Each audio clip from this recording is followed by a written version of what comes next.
Hi guys, welcome back to my channel Sneha ಲೋಕ.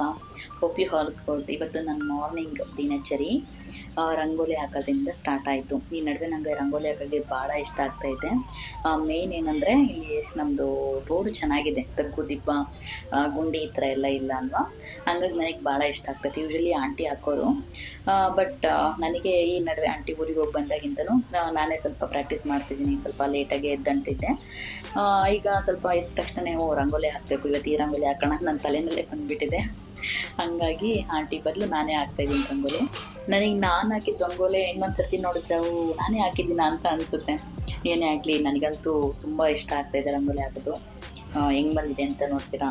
ನೋಡಿ, outlook ನಂದು ರಂಗೋಲಿದು ಇದು ಚೆನ್ನಾಗಿದೆ ಅಂತ ಅಂದ್ಕೊಳ್ತೀನಿ. ಇನ್ನು ಜಾಸ್ತಿ ಇಂಪ್ರೂವ್ ಆಗಬೇಕು, ಆಗ್ತೀನಿ. ದಿನ ಕಳೆದಂಗೆ ಆಗಲೇಬೇಕಲ್ವಾ. ಇನ್ನು ಮಾರ್ನಿಂಗ್ ಟಿಫನ್ನು ಆಲೂಗೆಡ್ಡೆ ಪಲ್ಯ, ಚಟ್ನಿ ಮತ್ತು ದೋಸೆ. ಸೊ ಬೇಗ ಇವತ್ತು ಕೆಲಸ ಆಗೋಯಿತು. ಬೇಗ ಮಾಡಿಕೊಂಡೆ. ಆಲೂಗೆಡ್ಡೆ ದಪ್ಪ ಇರೋದ್ರಿಂದ ಮಧ್ಯೆ ಕಟ್ ಮಾಡಿಕೊಂಡು ಹಾಕೊಂಡಿದ್ದೀನಿ.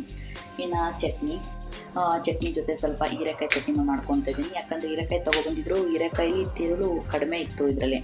ಸಿಪ್ಪೆ ತೆಗೆದ್ರೆ ಏನು ಸಿಕ್ಕಲ್ಲ. ಹಂಗಾಗಿ ಹೀರೆಕಾಯಿ ಚಟ್ನಿ ಮಾಡಿಕೊಂಡ್ರೆ ಸರಿಯಾಗುತ್ತೆ. ಯಾಕಂದರೆ ನಾವು ದೋಸೆ ಮಾಡಿದ್ರೆ ಮಿನಿಮಮ್ 2 ಟೈಮ್ ಅಂತೂ ದೋಸೆ ತಿಂತೀವಿ, ಬೆಳಿಗ್ಗೆ ಮಧ್ಯಾಹ್ನ ಇಲ್ಲ ಬೆಳಿಗ್ಗೆ ರಾತ್ರಿ ಈ ಥರ.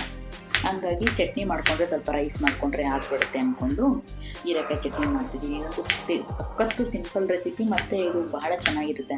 ಯೂಶ್ವಲಿ ಆಂಧ್ರ ಸ್ಟೈಲ್ ರೆಸ್ಟೋರೆಂಟ್ ಏನಿರುತ್ತೆ, ಅವರು ಜಾಸ್ತಿ ಹೀರೆಕಾಯಿ ಚಟ್ನಿ ಮಾಡಿರ್ತಾರೆ.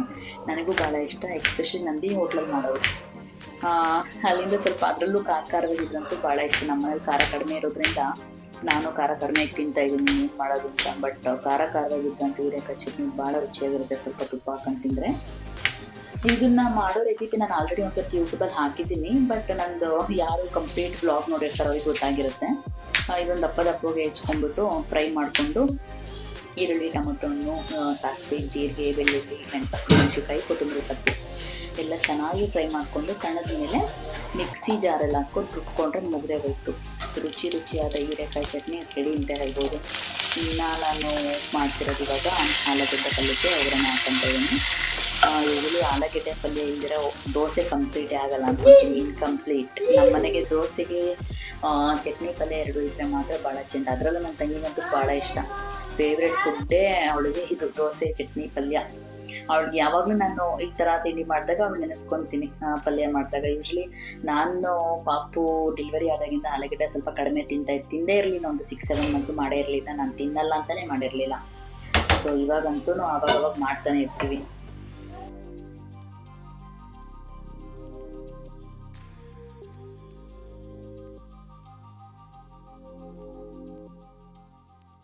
ನನ್ನ ಮಗ ಪಾರ್ಕಿಗೆ ಹೋಗ್ಬೇಕಾದ್ರೆ ಹೇಳೋಗಿದ್ದ, ಮಮ್ಮಿ ಮಣ್ಣಲ್ಲಿ ಆಟಾಡಲ್ಲ ಅಂತ ಹೇಳ್ಬಿಟ್ಟು.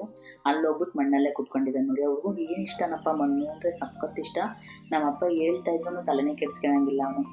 ನಾನು ಇದ್ದೇ ಒಂದು ಉದ್ದೇಶಕ್ಕೆ ಪಾರ್ಕಿಗೆ ಬೇಡ ಮಮ್ಮಿ, ಇಲ್ಲ ಮಮ್ಮಿ ಪ್ರಾಮಿಸ್ ನಾನು ಮಣ್ಣಲ್ಲಿ ಆಡೋಣ ಅಂತ ಮಾತು ಕೊಟ್ಟೋಗಿದ್ದ. ಹೀರೆಕಾಯಿ ಚಟ್ನಿ ಬರೋತ್ತಿಗೆ ರೆಡಿ ಆಗೋಯ್ತು. ಅದ್ರ ಜೊತೆ ನಾನು ನಿನ್ನೆ ರಾಗಿ ಸರಿಗೆಲ್ಲ ಹುರ್ಕೊಂಡಿದ್ದನ್ನೆಲ್ಲ ಮಿಕ್ಸಿ ಮಾಡ್ಕೊಬಿಡೋಣ ಅಂತ ರೆಡಿ ಮಾಡ್ಕೊತಾ ಇದ್ದೀನಿ. ಯಾಕಂದರೆ ಮಗಳು ಕೂಡ ಆಟಾಡಬೇಕಾದ್ರೆ ಮಾಡ್ಕೊಬೇಕು, ಮಲಗಿದ್ದಾಗ ಮಾಡಿರೋದು ಅಂತಾಳೆ ಅಂತ. ಹೆಂಗೋ ಆಟಾಡ್ತಿದ್ಲಲ್ಲ, ಅವನು ಇದ್ದ ಮಗ ಅಂದ್ಕೊಂಡು ಬೇಗ ರುಬ್ಕೊಂಡೆ. ಸ್ವಲ್ಪನೇ ಹಾಕ್ಕೊಂಡೆ. ಯಾಕಂದರೆ ದೊಡ್ಡ ಜಾರಲ್ಲಿ ಚೆನ್ನಾಗಿ ಪೌಡ್ರ್ ಆಗಲ್ಲ, ಸಣ್ಣ ಜಾರಲ್ಲಾದರೆ ಪೌಡ್ರ್ ಆಗುತ್ತೆ. ಇನ್ನು 3-4 kg ಅಷ್ಟಿದ್ರೆ ಕೊಟ್ಟು ಕಳಿಸ್ಬೋದಾಯ್ತು. ಅಂದರೆ ನಾವು ತಿಂತಾ ಇದ್ವಿ ಅಲ್ಲ, ಹಂಗಾಗಿ ಇನ್ನು ನಾವು ಮಾಡ್ಕೊಳ್ಳೋದಕ್ಕೂ ಟೈಮ್ ಆಗುತ್ತೆ. ಸೊ ಹಂಗಾಗಿ ಸ್ವಲ್ಪ ಈಗ ಫಸ್ಟು ಹಿಂಗೆ ರಿಯಾಕ್ಟ್ ಮಾಡ್ತಾಳೆ ಅವಳು. ಕೆಲವು ಮಕ್ಕಳಿಗೆ ಲೂಸ್ ಮೋಷನ್ ಆಗುತ್ತೆ, ಡೈಜೆಷನ್ ಆಗಲ್ಲ, ಈ ಥರದ್ದೆಲ್ಲ ಇರುತ್ತೆ.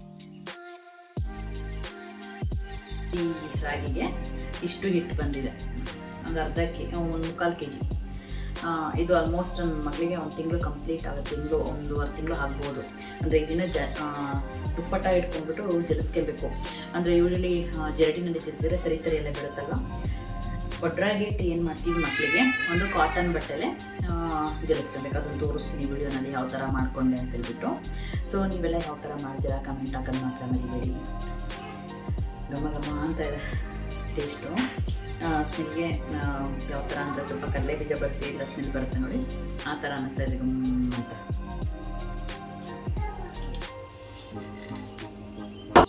ಮತ್ತು ಏನಪ್ಪ ಇದು ಮತ್ತೆ ವಿಡಿಯೋ ಅಂತ ನೋಡ್ತಾ ಇದ್ದೀರಾ, ಇದು ನಮ್ಮ ಮಾಮನ ಮಗಳು ಮದುವೆ. ಪರ್ಟಿಕ್ಯುಲರ್ ನಿಮ್ಗೆ ತೋರಿಸ್ಬೇಕು ಅಂತಲೇ ನಾನು ಇದನ್ನು ವಿಡಿಯೋ ಮಾಡ್ಕೊಂಡಿದ್ದೀನಿ.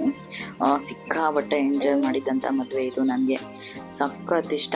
ಮತ್ತು ಏನಂದರೆ ನನ್ನನ್ನು ಸಾಕ್ತವರೆಲ್ಲ ಇವರೇ, ನಮ್ಮ ಮಾಮ ನಮ್ಮ ಅಕ್ಕ. ಸೊ ಹಂಗಾಗಿ ಸಿಕ್ಕಾಬಟ್ಟೆ ನನ್ನ ಸ್ವಂತ ತಂಗಿ ಮದುವೆ ಯಾವ ಥರ ನಡೀತು ಅಂದರೆ ನಾನು ಯಾವ ಥರ ಇನ್ವಾಲ್ವ್ ಆಗಿದ್ದೆ ಅದೇ ಥರ ಇನ್ವಾಲ್ವ್ ಆಗಿದ್ದೆ. ಸಿಕ್ಕಾಬಟ್ಟೆ ಎಂಜಾಯ್ ಮಾಡಿದ್ದೀವಿ ನೋಡಿ.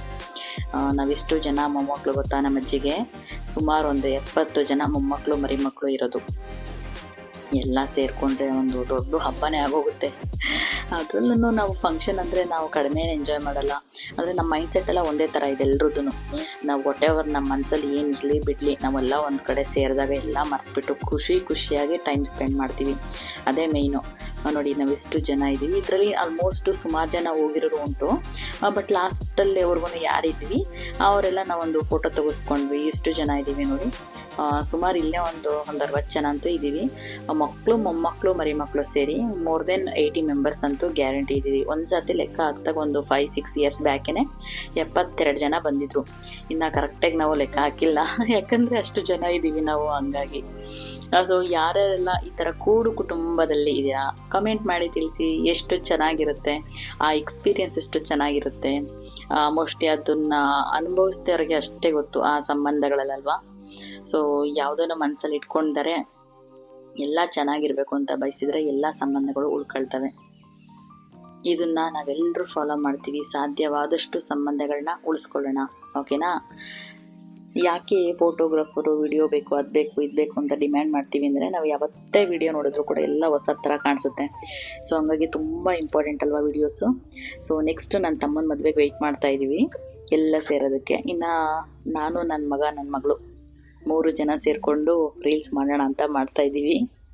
ಸಖತ್ ಎಂಜಾಯ್ ಮಾಡ್ತಾನೆ ನನ್ನ ಮಗ ನೋಡಿ. ಫುಲ್ ಡ್ಯಾನ್ಸ್ ಎಲ್ಲ ಇದರಲ್ಲೇ ವಿಡಿಯೋ ಅಪ್ಲೋಡ್ ಮಾಡೋ ಥರ, ಅಂದರೆ ವಿತ್ ಸಾಂಗ್ ಅಪ್ಲೋಡ್ ಮಾಡೋ ಥರ ಇದ್ದಿದ್ರೆ ಭಾಳ ಚೆನ್ನಾಗಿರೋದು. ಬಟ್ ಏನು ಮಾಡೋದಕ್ಕಾಗಲ್ಲ, ಕಾಪಿರೈಟ್ ಬರುತ್ತೆ ಅಂತ. It's okay. ನನ್ನ ವಿಡಿಯೋ ಎಲ್ರಿಗೂ ಇಷ್ಟ ಆಯಿತು ಅಂತ ಅಂದ್ಕೊತೀನಿ. ಇಷ್ಟ ಆದರೆ ಲೈಕ್ ಮಾಡಿ, ಕಮೆಂಟ್ ಮಾಡಿ. ನೆಕ್ಸ್ಟ್ ವಿಡಿಯೋದಲ್ಲಿ ಸಿಗ್ತೀನಿ. ಸಪೋರ್ಟ್ ಮಾಡೋದು ಮಾತ್ರ ಮರಿಬೇಡಿ. Thank you.